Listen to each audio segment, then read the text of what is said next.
Okay, Tzarayim Tovim, good afternoon, Erev Tov in Israel. It's a pleasure to welcome back Tag Team 2. We're into round 3 of our 4-part series. It's a pleasure to welcome Jennifer Raskas to give her second in this series on Teshuva in Tanach. And today we're going to be discussing the Yosef story, I believe. Always a fascinating story. And Vakasha, we're looking forward. Okay. Great. So good afternoon or good evening, everyone.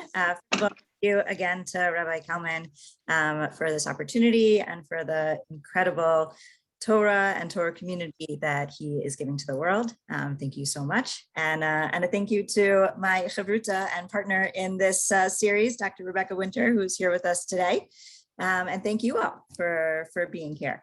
So to recap, Rebecca and I are taking a few weeks to look at some of the stories in Tanach and think about how these stories can help us focus and complete a Teshuva process. So what we're going to be doing today is we're going to be looking at the Yosef stories, which is a story I know that many of us are familiar with, but we're going to be looking at it specifically in terms of what it can teach us in terms of Teshuva, specifically when it comes to interrelationships, to relationships with others. As always, we are going to start with looking at part of Rambam's Hilchot Teshuva, and we're going to see if the Yosef stories can bring some light to some of the things that the Rambam puts forth to help us in our Teshuva process. So does that sound good? Are we all ready? I would like to point out that I wore my Ketonet Pasim shirt, my shirt that reminds me of Joseph's multicolored coat for the occasion. If there's anything around you that brings you color or joy or reminds you of Yosef, feel free to bring that closer to get into the Yosef spirit as well. So with that, I am going to share the screen and we can get started. So let's start with the Hilchot Teshuva. We're going to look specifically, this is in the Rambam's Mishnah Torah at Daled Bet. Now, this is the second Mishnah in the 4th parak, and Rambam opens the 4th parak talking about 24 different times when Teshuva is not enough to bring a full repentance to the sinner. So the first in Aleph, in 4 Aleph, or Daled Aleph 4:1, he talks about maybe it's about the sin itself. Maybe the sin itself is so big or so bad that it stalls the Teshuva process, what you actually did. And then in our Mishnah, he's going to talk about more the person. Is there something about a person that prevents the person himself from actually succeeding when he is doing the own Teshuva process? And what I want to do is the Rambam gives 5 different types of people who may basically become a stumbling block to themselves in achieving Teshuva. I want to look at the first one he gave and the last one he gave. So the first example of a person and the last example of a person, and see if we can put those two together and learn something deeper from putting them together. So let's start. So the Rambam starts. So here are the 5 things out of the 24 that we just mentioned. Ve'eluhin, and they are. The first one is haporesh min hatzibor, someone who takes himself out of the community. Now for the Rambam, taking yourself out of the community, taking yourself, especially if it's away from all of Israel, is really, really bad. Actually, in Hilchot Teshuva 3:11, he says it's so bad that that person, even if he's doing mitzvot, but he's doing it away from the rest of the community, he may not get olam haba. He may not actually have a portion in the world to come. So to the Rambam, taking yourself out of the community is not a good thing at all. Let's look at the next one, which is actually the 5th one. V'hasoneh et hatochachot sheharei lo hiniach lo derech teshuva. So if someone who takes himself out of the community may act as a stumbling block for himself to acquire teshuva, and the Rambam actually goes ahead and says, well, if he took himself out of the community, maybe the whole community was bad and they all did teshuva and he wasn't there for it, so he doesn't get the teshuva. Another person who may act as a stumbling block to himself is someone who can't accept criticism. Why? Shehatochacha, we're in the yellow, shehatochacha goremet l'tshuva, because tochacha, criticism, can actually help someone achieve tshuva. Shebizman shemodi'in lo la'adam chatav umachlimin oto chozer b'tshuva.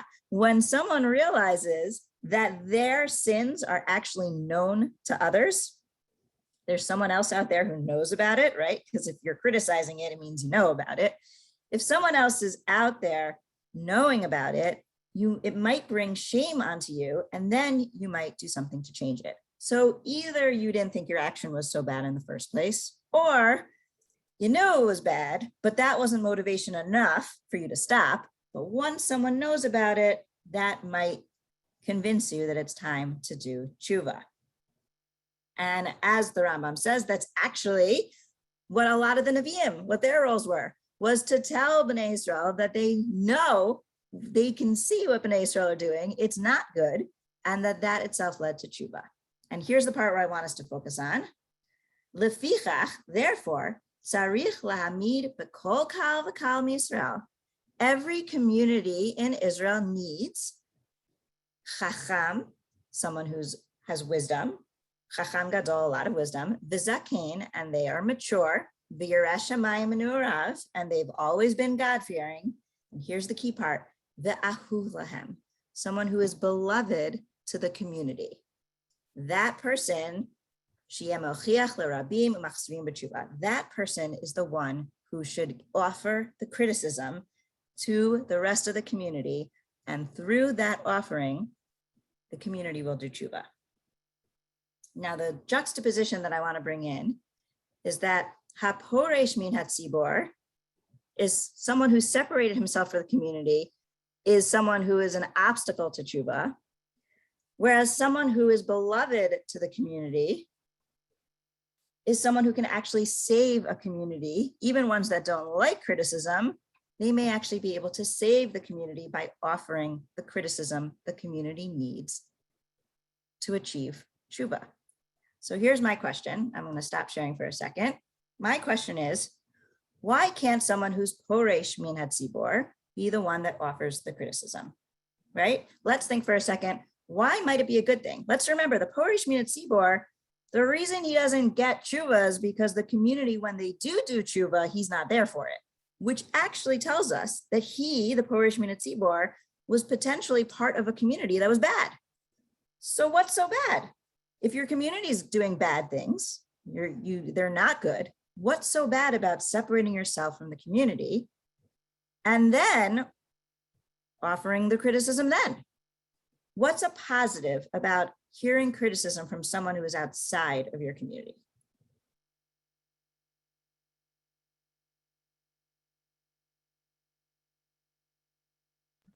You can put it in the chat also. And I see there is something in the chat. Oh, those are the sources. Maybe they have a different perspective.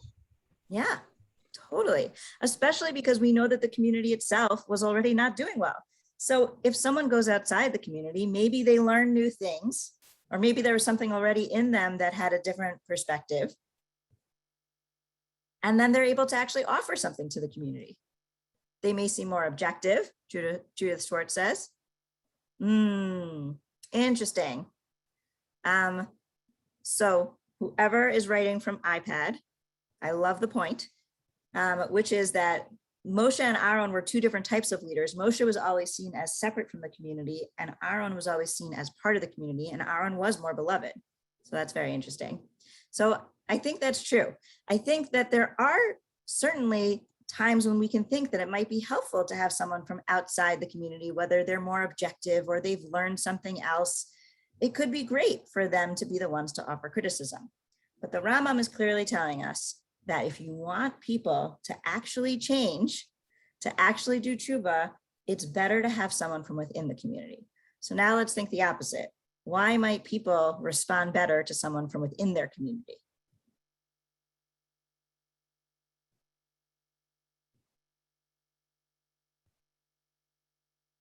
Because they understand. Oh, sorry.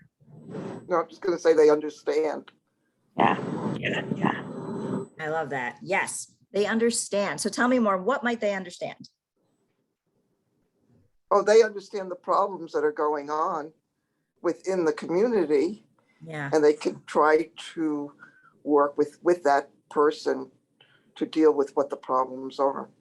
Yes, I think that is very true. And we're going to see that in the Yosef stories, that when you're part of the community, there's a level of understanding about the circumstances or the specific individuals.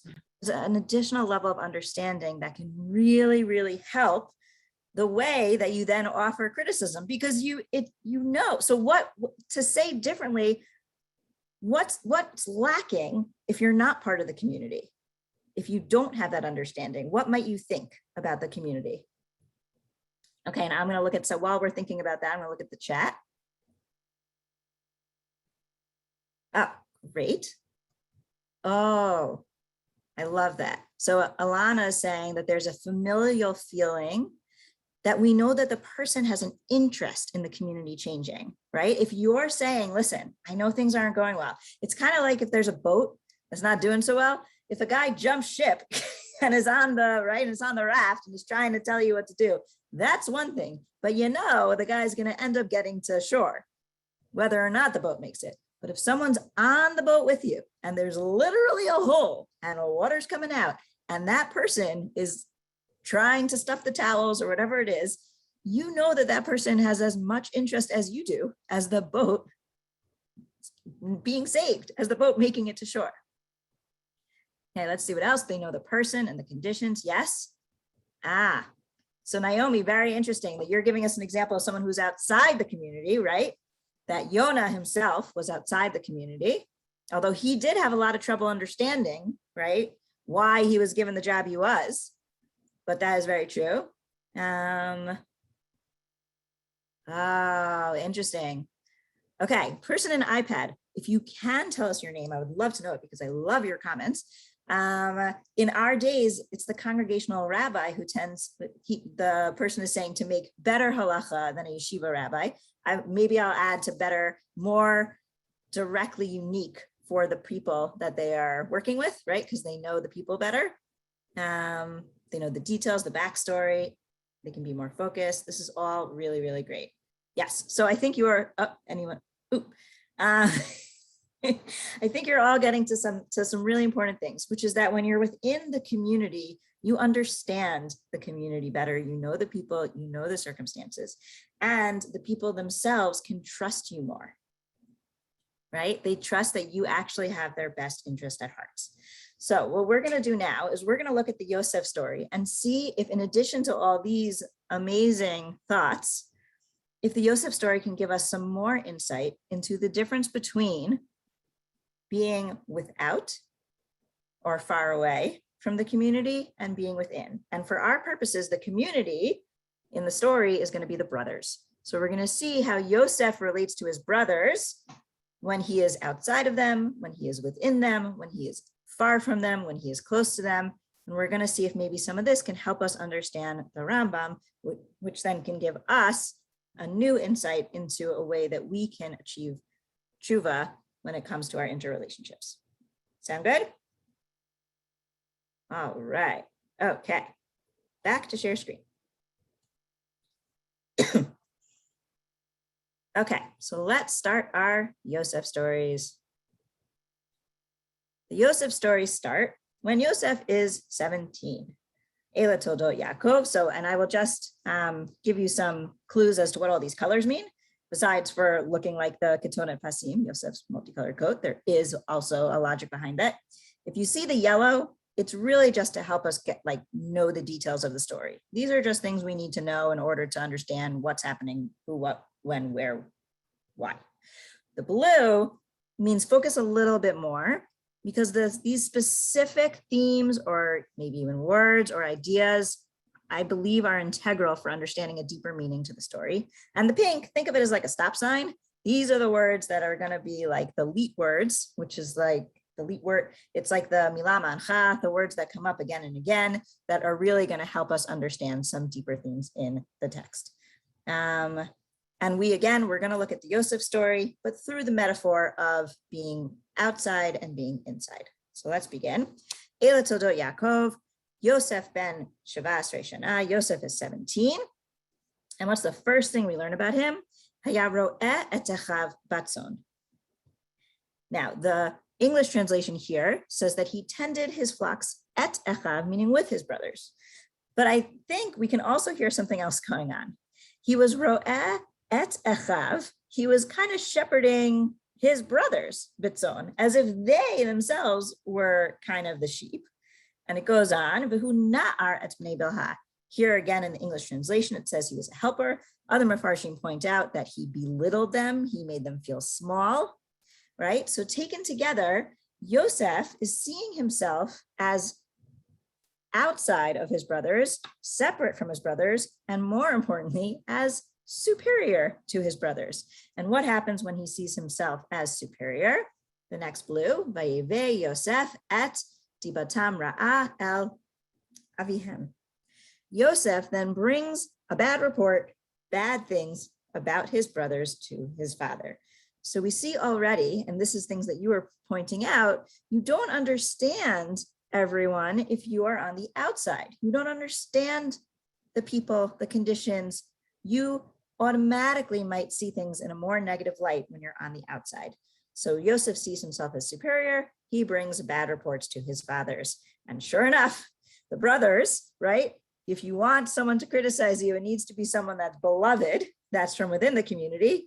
Do the brothers like this outsider who thinks he's better than them, who by the way is only 17, and he's treating them like sheep? Well, not good. V'yisnu oto, they hated him. V'lo yachlu, and here's a stop sign, pink. V'lo yachlu dibro leshalom. They couldn't talk to him in peace. And both the word diber and the word shalom are going to come up again. Vayachalom Yosef chalom, and to make matters worse, Joseph starts having dreams. His dreams involve his brothers bowing down to him. That's not going to win him any popularity points. Vayeged le'achav, he told his brothers not the popularity points, he told his brothers the dreams. Vayosifu otznoto, and they hated him even more. And you can see the details if you want to read on your own of one of the dreams. Everyone is a sheaf. All the sheep bow down to him. Vayamru lo achav in the yellow. Hamaloch timloch aleinu. Do you really think you're going to roll over us? Imashol tim shol banu. Are you going to reign over us? Vayosifu od, if it's possible. Vayosifu od sno oto. They hated him even more. Al chalamotav, about his dreams, va'al devarav, and about the things that he was saying. So again, is Yosef trying to get to know his brothers? Is he asking them any questions? Is he wondering, why? I see you doing this thing. It doesn't really make sense to me. Can you explain to me why you might be doing it? No. He is going straight. He's reporting things to his father. He is seeing himself as ruling over them. And his picture of rulership is what? That everyone bows down to me. This reminds me a lot of the Lion King, when little Lion King, little Simba, is thinking about what it's going to be like to be a king. And all he can think about is how he gets to tell everyone what to do. Similar to the Lion King, Yosef will eventually mature. But so far we're at the little Simba stage. Okay. Now, I believe if we read this part of the story closely, I believe that Yaakov knew exactly what was going on, the discord between Yosef and his brothers, and that he actually wanted to fix it. So what happens? Yosef's brothers go out and they're shepherding. They're in Shem, eventually Dotan, and Yaakov sends them. And Yaakov sends Yosef to go find them. Vayomer lo, lech na re'eh et shalom achacha. Now, literally, go see how your brothers are doing, but we already had the word shalom, and we knew it meant the relationship between the brothers, right? So, lech na re'eh et shalom achacha could be Yaakov saying, Yosef, you're here, they're there. There's a lot of distance between you. Why don't you go meet your brothers and try to find shalom, try to find peace? V'hashiveni davar. Yaakov going back to the two things, right? Our two stop sign words, lo yachlu dibro shalom. Yaakov's telling him, go bring back shalom and davar, a davar that instead of being dibatam ra'ah is actually a davar full of peace. And it's possible that Yosef actually understood what Yaakov wanted him to do, because Yosef sees a man, which is a really random detail that the Torah is giving us, that there's a person and Yosef asks directions. I mean, if I was recording my life and I had to put down every time I asked someone for directions, it would be a really long book. But the Torah wants us to know that he needed directions at this point. And maybe it's because the Torah wants us to know what words he used. When he said to the man what he's doing there, he says, Et achai anochi mevakesh.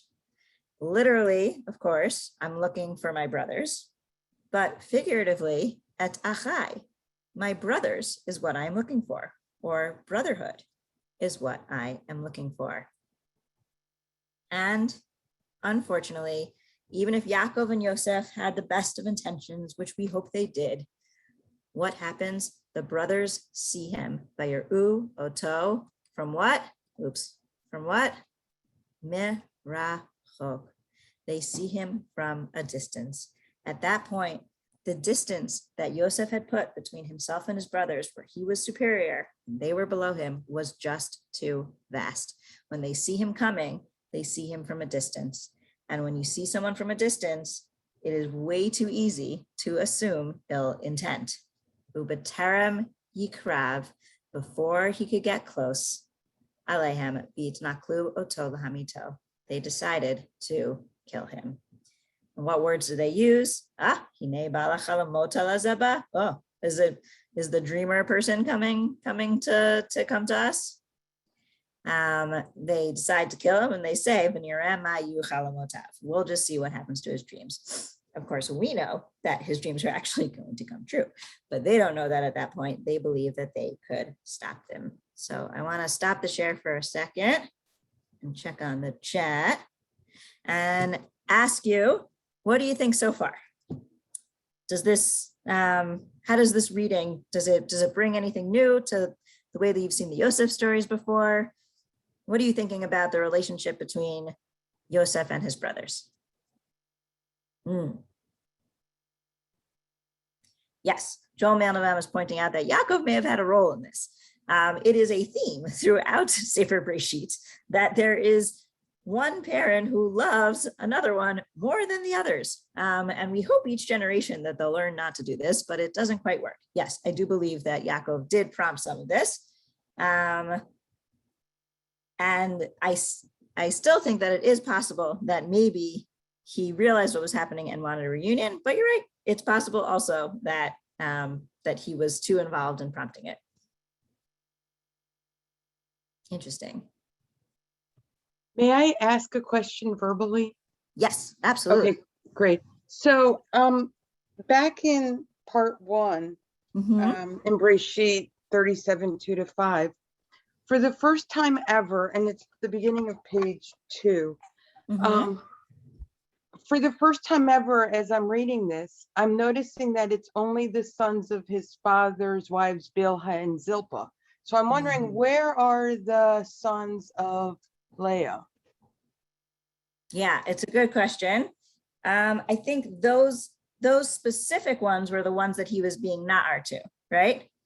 So I think some of our Mepharshim point out that the sons of Bilhah and Zilpah, their mothers didn't have the same status as Leah and Rachel had with Yaakov. So perhaps he taunted them because of that and held that against them, right? Which we know is not a very nice thing to do, especially if you're looking for a good brotherhood in your future. But you're right. They don't mention the Leah sons. It's possible that he is tending the flocks with them. But he definitely includes them in the dream. And we know he includes them in the dream because he actually tells us the number of there's, this many stars and this many sheaves. And he's definitely including all of them in that process. Right. And also Reuven and Judah, we know, are involved in the pit, at the part with the pit. So yes. I'm wondering where and how they show up. Yeah, good question. I think they do hear the dreams because again, Yosef is pretty much including them in the ones that are going to bow down to him. So I think they probably show up there, and we definitely know, as you pointed out, that they are in Dotan, because as you said, the two of them end up taking lead roles in the story in terms of communication. Reuven always getting it a little bit wrong, and then Yehuda coming in to save it at the end. And one thing that we're going to see later on, Yehuda is actually going to be like hero for how this all gets fixed. We're going to see that soon. Okay, Esther. Yeah, isn't Simeon one of the leaders? And he is definitely Leia's son. And he seems very much one of the leaders. And I think everybody else is listening to him and Reuven at the time. I don't think they all wanted to see Joseph killed, even though he was a brat, a spoiled brat. But I think that Simeon or Shimon was really a leader in this trial. Yeah, so we are going to hear Shimon a little bit later. We're not going to read it inside, but Shimon does get a featured role at some point in the story.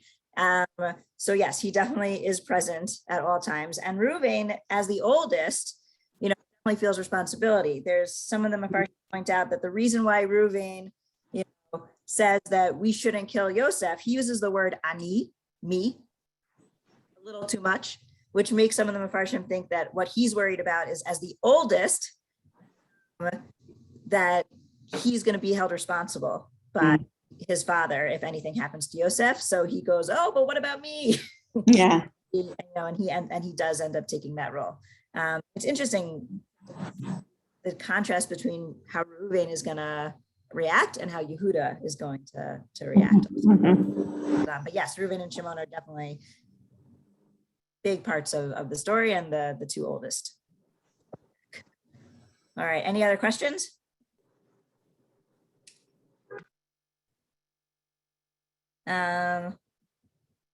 Interesting. Okay. Great comments coming in. Okay, let's go back. Are we ready for Yosef not to be 17 anymore? We're okay with that?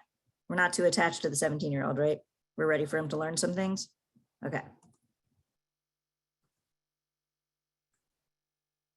All right.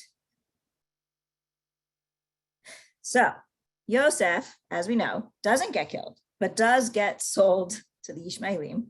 And he ends up becoming a slave in Potiphar's house.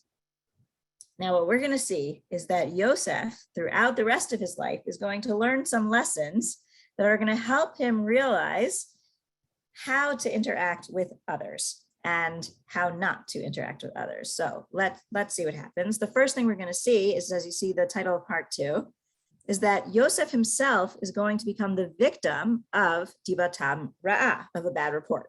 So what happens? The story is that Eshet Potiphar, Potiphar's wife, wants Yosef to pay some special attention to her that he does not want to give her. And she ends up lying about the whole situation and getting him into big trouble.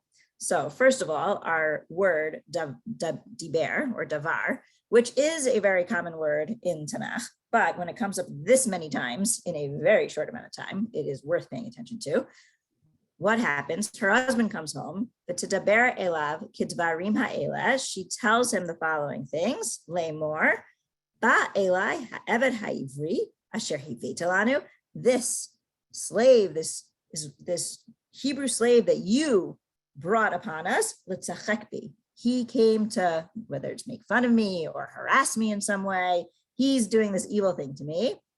Vayihi keharimi koli, and when I raise my voice to tell him to stop, ve'akra ve'yazov bito etzli, he left a piece of his clothing with me, vayanasa chutza. This is my proof that he was here. Otherwise, how would I have this piece of clothing?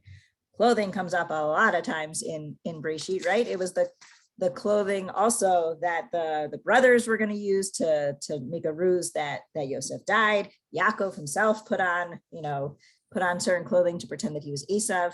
Clothing is being used as proof, and here it is being used as proof, as in other places, for a lie, for something that didn't happen.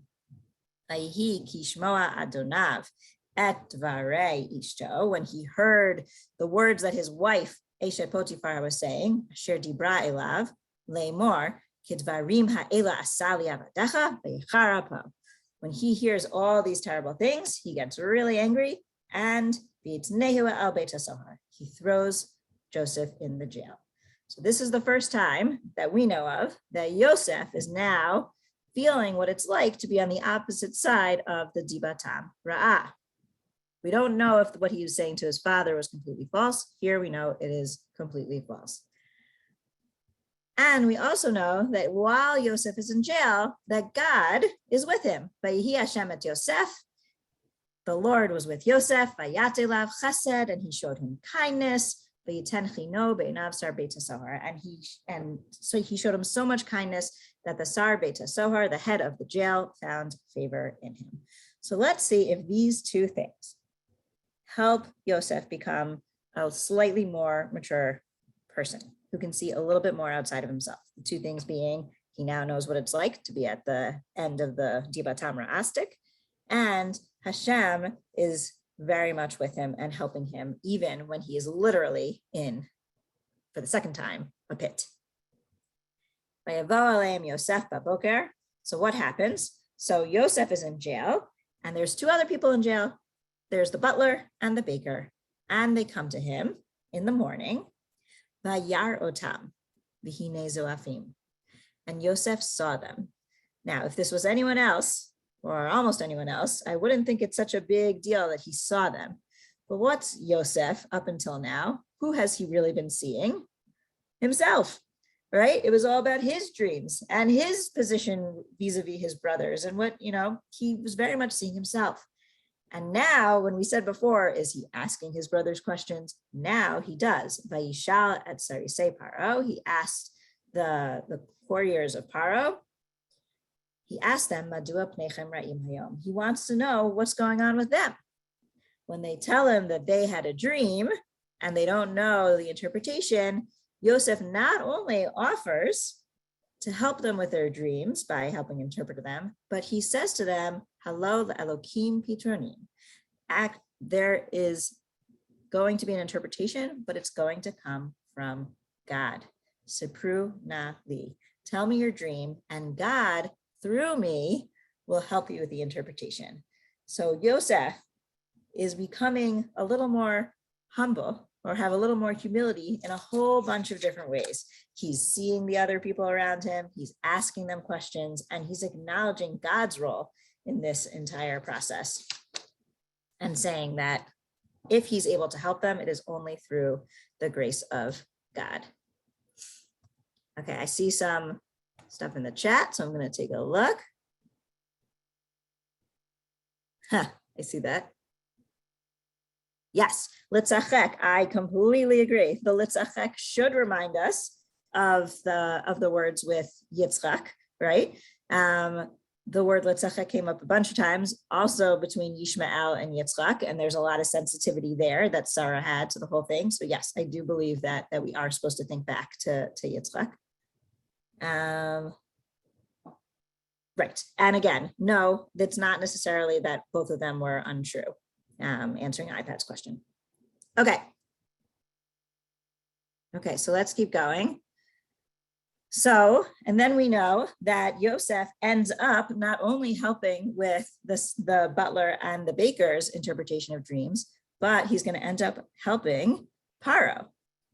Vayomar Paro el Yosef, Chalom chalamti, I had a dream, upator ein oto, v'ani shamati alacha, and I heard about you. Leimor tishma chalom liftor oti. I heard that you know how to interpret a dream and its meanings.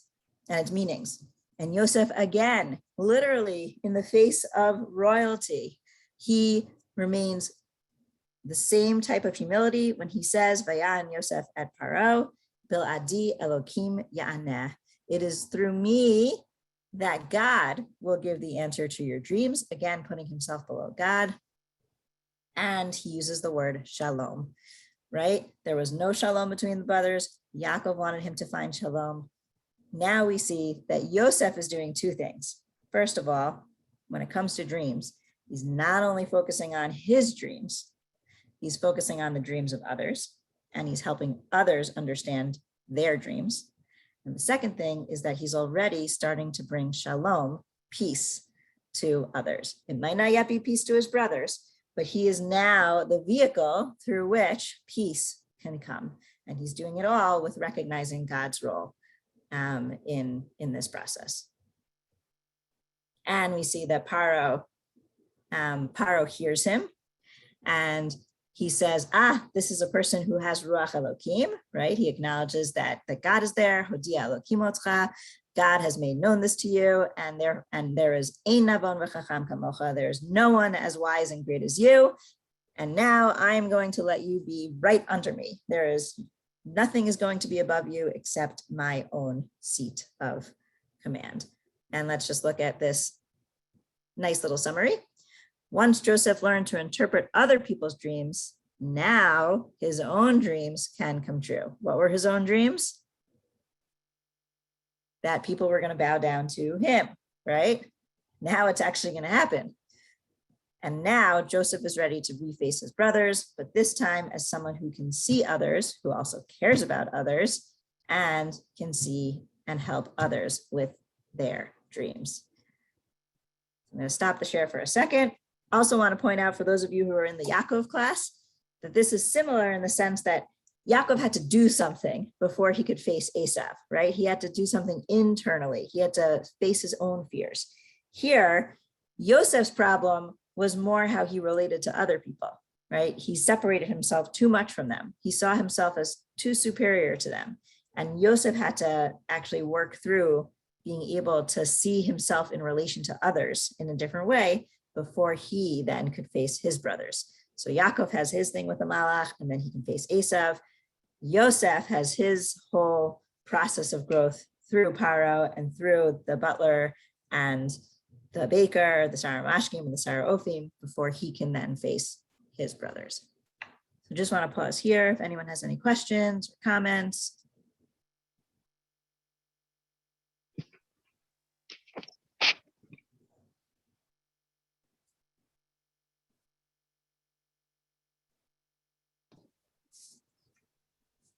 All right. Hello, can I ask a question? Oh, yes, absolutely. Yeah, so at the end, we're not really up to it yet, but because the topic I'm assuming is Teshuva, at the end, Yosef tells his brothers, don't worry, I'm not going to do anything to you. Everything was a divine plan for God. But I always learned that when you do Teshuva, I don't think it's enough. Part of the process is to change your ways, but you have to admit your sin. And he never admits his wrongdoing about how he acted towards the brothers. So is that true Teshuva for us? Do we have to actually say this is what we did, or can we just change our ways? Is that enough? It's a great question. It's really interesting about this story because there's actually Teshuva happening on both sides. So on the one hand, Yosef needs to do Teshuva, which is what we're focusing on, which is he needs to realize how he sees himself in position and relationship to others in order to make amends with his brothers. And the other side is that the brothers themselves have to do Teshuva for throwing their brother in a pit and lying about it and making their dad miserable for many, many years.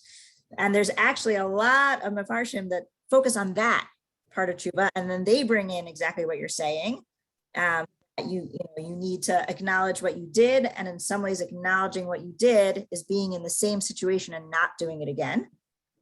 And a lot of the Mefarshim talk about how when they're not willing to give up Binyamin, that actually is complete Teshuva. I think it's the Abarbanel specifically who says that. So that's one. So one answer to your question might be no. I think the answer is no, it's not enough. You do have to say it.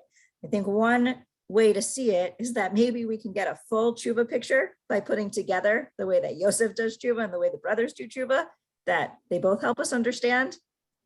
The other answer to your question is straight in Rambam's Hilchot Teshuva. Rambam starts Hilchot Teshuva with, you need to do vidui. You need to say what you did wrong. You need to say it orally. It's not enough just to think it. You actually do need to say it. So since we're looking at Rambam's Hilchot Teshuva as our guide, I would say that you are correct, that in order to do full Teshuva, according to the Rambam, you do need to admit it.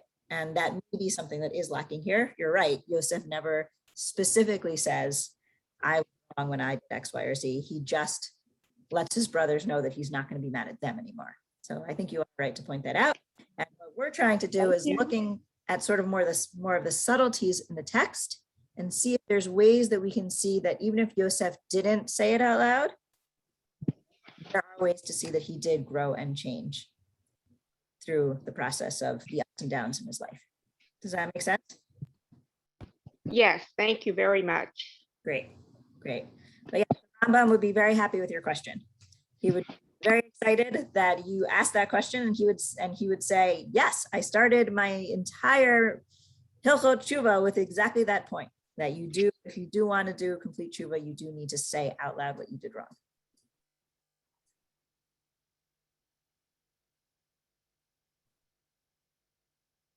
And Joel, I think that's a great point about the boar. Yes, the word boar comes up not only with the pit, but also in when he's in jail, the word boar comes up.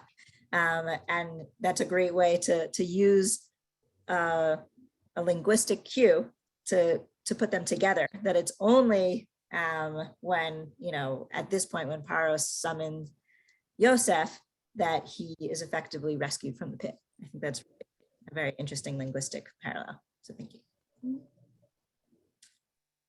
All right, any other questions before we see? So remember, Yosef hasn't met his brothers yet. He's done a bunch of growth, and now we need to see what happens when they come together.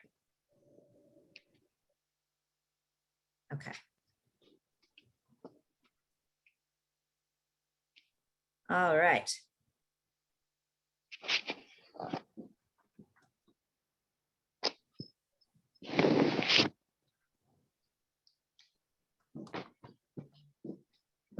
All right, okay. Let's continue. So now Joseph is ready to meet his brothers. So we know Joseph's dreams are coming true. He is now the person that other people are bowing down to.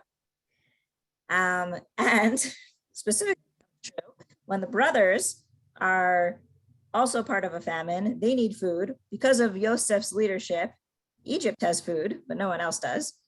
And they come down to him. Vayavo achei Yosef v'yishtachavu lo apayim arza. And the brothers come and they bow down to him. So what's going to happen? Well, if the whole time we were talking about how one of the biggest problems between the brothers was that there was too much distance between them, a lot of distance that maybe Yaakov put there, maybe Yosef put there, right? So there's a lot of distance there. And so much so that it's possible when Yaakov and Yosef were trying to make things better, Vayeruoto merachok, they still saw him at a distance, b'terem yikrav, before he could come closer. So what happens here? We were saying that Yehuda was going to make a heroic visit in our story, or a heroic action in our story. When the brothers are talking to each other, it is at this moment that the relationship starts to really become repaired. When what happens? It says, Vayigash elav Yehuda. Yehuda close to Yosef. And it's when Yehuda came close and when he's able to talk to Yosef in more vulnerability and talk about, yes, we have a father. Yes, there's a youngest brother. Also, this is what happened to our other brother. This is how the father reacts to him. When Yehuda is able to actually come close and tell him in vulnerability and authenticity what is happening to him, that is when things start to really heal. And I highlighted here, Vayavaterhu levado, which is a description they're using for Binyamin. And the reason why is for those of you who are in the first year, how does the whole interaction between Yaakov and the Malach start, right? Vayavater Yaakov levado. And we said there was a lot of parallels between the two stories. So here's just a linguistic parallel again between the two stories.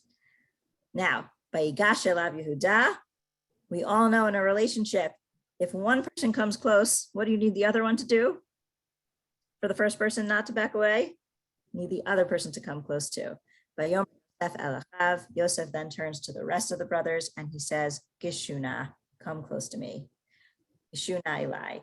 And Vayigshu, they came close. So there's a lot of Vayigashing happening. are coming close. And it is when the brothers come close, when it says Vayikshu, Vayomer, then Yosef says, Ani Yosef Achechem. He doesn't say, I am Yosef the ruler, or I am Yosef the dreamer, or I am Yosef now in charge, you do what I say. He says, no, Ani Yosef Achechem. And Yosef assures them, which he's going to do a few times, that it is because of what you did by sending me here, that God has given me this position in order to eventually save you. And really interestingly, if we look at where he tells the brothers to live, he tells them to live in Goshen. Let's look back at that word. You can't help but see in Goshen, Geshuna. He literally tells them to live in a place that has the words Vayigash in them. We thought that was maybe just a little far-fetched. Why does he tell them to live in Goshen? Vahayita karov elai, because I want you to be close to me. I want you to all be very close to me. Then they kissed and they hugged. Dibru echav ito. Now that they have all come closer to each other, and that Yosef is not holding on top of them, if he ever wanted to hold something on top of them, it's way more powerful than I had a dream you were going to bow down to me, is you're actually bowing down to me, and I actually am in control right now. But Yosef does not hold that between them. In fact, when it describes, the word davar comes back, when it describes how they talk to each other, it's dibru echav ito. They talked basically at the same level. And finally, I think it was Joan who maybe mentioned this. At the very end, after Yaakov dies, the brothers get all nervous. Maybe Yosef actually didn't want to really rule over us, because he knew that it would hurt Yaakov, it would hurt our father to see that. But maybe now that Yaakov has passed away, maybe now he's going to really take things out against us and hold it against us, all the things we did to him. So when the brothers say that to him, we just want to assure you that, our father really did want you to be nice to us, even after he died. Vayavach Yosef b'dvaram elav. When Yosef hears this, that they have any assumption or worry that he actually is not really going to act like a brother to them, he cries over these words. There's our word again. The brothers do bow down to him again, and Yosef says to them, Al tira'u, please do not be worried. Ki hatachat Elokim ani, because I am under God. Now Yosef was the one who kept putting himself above others, even when he was 17, right? I'm above my brothers, everyone's bowing down to me. And now when Yosef actually is in charge, when he is the second to the king, when people are bowing down to him, how does he see himself? He sees himself not as above everyone, but as hatachat Elokim ani, but specifically as under Hashem. You thought that you were doing bad to me, but really God had this great plan, and through my being in this position, I have the ability to keep you all alive, right? I have this whole plan where I'm going to make sure that you have food.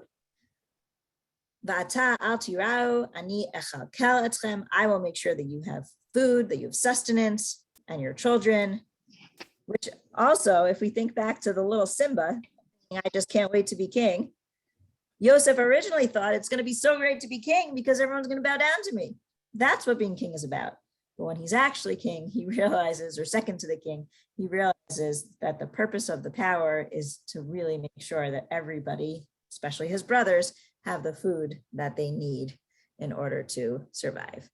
And finally, we see Vayidaber al libam, that after all this, the brother who started by giving dibatam ra'ah and all the davars that went awry, that he gave, that others gave about him, it all ends with Vayidaber al libam, which translation translates to speaking kindly to them. So thinking back to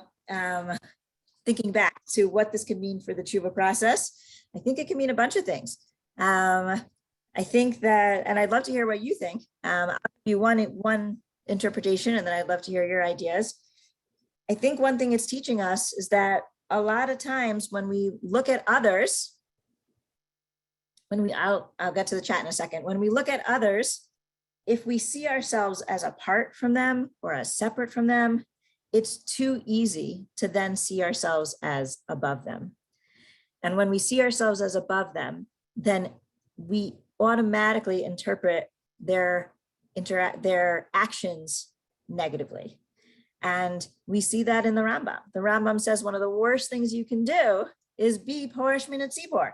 Even when the tzibor is being bad, one of the worst things you can do is to take yourself away from the community, which starts by seeing yourself as separate from the community. And then it's only someone who's within the community and who's beloved by the community who can actually help the community get them closer to Teshuva. That it's the person who sees them, the person that knows them, that the word I believe that we used in the very beginning was understands them. He understands the people, the conditions, the circumstances. It's when someone is from within, when they're closer, that they are much more able to work with the people and to make things better with them. So as we're looking to do our own Teshuva process, I know I will be trying to think about, in what relationships do I have where I may be too far, where maybe it can be healed through talking, through trying to understand more, through asking questions more. What are ways that I can do to get closer to other people? And I think as a society, we're in a time where we really get a really good view of people from a distance, right? Social media especially is really a way that we see people far away. We see what they post, we see what they write, we can respond, and all the times we're really far apart. Maybe we're using 140 characters. And, in today's day and age, when there's so much polarization and there's so much my camp versus your camp, how much more can be accomplished if we engage in dialogue, if we engage in asking questions, if we engage in trying to understand the other side better, not to agree on everything, but hopefully just for the purposes of understanding. I'd love to hear any of your comments about the Yosef story, about this idea with Teshuva, or anything else. Sandra, you want to start? Yeah, so I posted something in the chat. I just want to go a little further here. Great. I think that there's no question, and you pinpointed that Yosef goes through a process of tshuva to a certain level. But I also believe that there's a lot lacking in his process of tshuva. And I think, the minute he says to his brothers, don't worry, this was Hashem's plan, there is an underlying saying there, which he doesn't say, but it's there. It wasn't my fault either. It was Hashem's plan. It's not my fault that I had those dreams, and it's not my fault that those dreams were true, and it's not my fault that, so I think that there is the lack of confession that was brought up earlier, I think is very telling. He doesn't take responsibility for it. To a certain extent, he repairs the relationship, but it's Hashem's plan. And I think that we in our lives have to be very careful with that, because we also do that every now and then. Well, I didn't mean to do it. It wasn't my fault. It's not my responsibility. It's because it was raining, or it's because, we find reasons not to take responsibility. And I think that we can't just let that go in this story. I think that's a great point. And I think it's building on what Joan said before, that yes, there are things that we can learn from this story that will help us in our Teshuva process. And there are things that we can look at and see that are lacking. So I think you're both pointing out, yes, he never actually sees his own role, right? He's able to see others, but he may not have actually been able to see his own role in the process. He never apologizes for the things that he did initially. So I think that's a great point. And that's one of the great things about Sefer Bereshit and all of the Torah, is that the Avot and all the characters are not perfect. And that's why, a lot of the Mefarshim dig into, well, how can we understand this in a good light? And then sometimes how do we learn something not so good, or what happened in the future that maybe because they didn't, do the complete process. So I think that's a really, really great point. Any other points anyone want to bring up verbally? I see a question in the chat. Can I repeat the connection between Goshen? So what I was saying is that the word Vayigash, and especially Geshuna, is very, very much sounds like the word Goshen. So when Yosef is telling them to live in Goshen, especially because it uses the words live in Goshen because it's karov elai, because it's close to me. We can see that as an extension of Yosef trying to keep the distance minimal, to keep the closeness with his brothers. Yeah, thank you for that question. Yes, and Joel is pointing out, yeah, I'm just looking at Joel is pointing out, I'm gonna summarize it, that there is some things that Joseph does as Viceroy that is not very admirable. And that is very true, that if we actually look at the text, he does kind of make Egypt sort of a welfare state where almost everyone except his brothers have to give up like all rights to their own property, and it becomes, the king's property. And it's not actually so great for Yosef. So I think for the people of Egypt. So I agree with that. And here again, it's ways that we can, what can we look at the story and learn from? And what can we look at the story that wasn't great and learn from that? There's a lot of negative that happens after Yosef dies. And how much of that was because of this system that he set up that wasn't very positive. So I think it's important to look at all aspects of it. Any other questions? I thought that they went to Goshen, or they were, he suggested that they go to Goshen because that was far away from the Egyptians, and that way that the cultures might not interact as much as they could if they were more, in the middle of the Egyptian culture. Yeah, I think there's different, there's a few reasons probably why they went to Goshen. One of them, as you say, it's separate. Another one was that they made their living off of shepherding, and to the Egyptians, the sheep were actually godly. So it would actually be really, it would be really hard for the Egyptians, or just it would be disgraceful in their eyes for them to see the way that they treated sheep. So for that reason also, Yosef told them to live at Goshen. And I think there's also what to look at in terms of the play of words. I think all of those things, can be true at the same time. So again, not a perfect story. You're all right for pointing out the parts of it that are not perfect. Yet what can this story teach us, especially if we look at it metaphorically in terms of what happens when you're merachok, ubeterem yikrav, versus what happens when you're vayigash. I think that there's a lesson here that all of us can learn. I know I myself can learn, and hopefully it'll help us be, more vayigash, closer to the completion of the Teshuva process as we ourselves get closer to Rosh Hashanah and Yom Kippur. So wishing you all Shana Tova. The next and last session is going to be with Dr. Rebecca Winter next Monday, same time, same place. 2 weeks, 2 Mondays. Oh, 2 Mondays. Sorry. Next Monday's there for Rosh Hashanah. I think that's not a great time. Not a good time. Not a good time. I mean, it's a good time for Teshuva, but not a good time for a class on Teshuva. This is like theoretical Teshuva. Then we got to do practical Teshuva. So that's also theoretical. Whatever. Okay. Anyways, yes. Thank you. By the way, in the RCA Art Scroll Siddur, that goes back to the 80s, where Saul Berman wrote the introduction. If you've seen it, so he talks on Vayigash, the 3 times that Vayigash is mentioned in Chumash. Can take a look. They put out a separate RCA Siddur back in the 80s. Anyway, so just talking to the Vayigash, but that's besides by Yosef. But anyway, if anybody wants to take a look, I don't remember the whole article, but he goes through the different articles. That's his introduction to the whole notion of the Siddur, Vayigash, that we're approaching God when we daven. Anyways, thank you very much. Shana Tova, Ktiva v'chatima Tova, and all the best, and hope things are well in the capital of our southern neighbors, and whatever.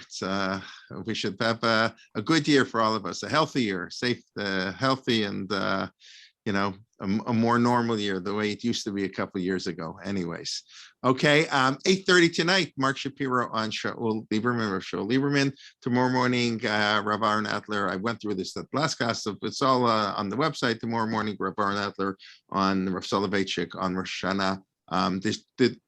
The two Yom Adins. We experienced Rav Soloveitchik talking tomorrow to two Yom Adins.